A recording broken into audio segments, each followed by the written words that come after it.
এখন চেক করব neutral phase 233 তো ঠিক আছে। ভোল্টেজ 2 নম্বর 239,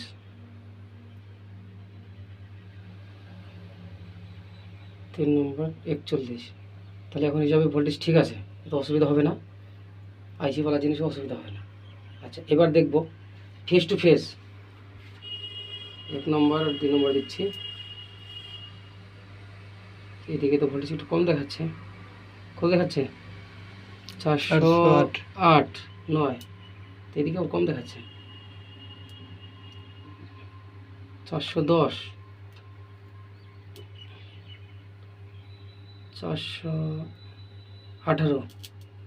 একটা ফেজ একটু ভোল্টেজ ডাউন আছে 18। এখন তো ঠিক দেখাচ্ছে, কী ব্যাপার 16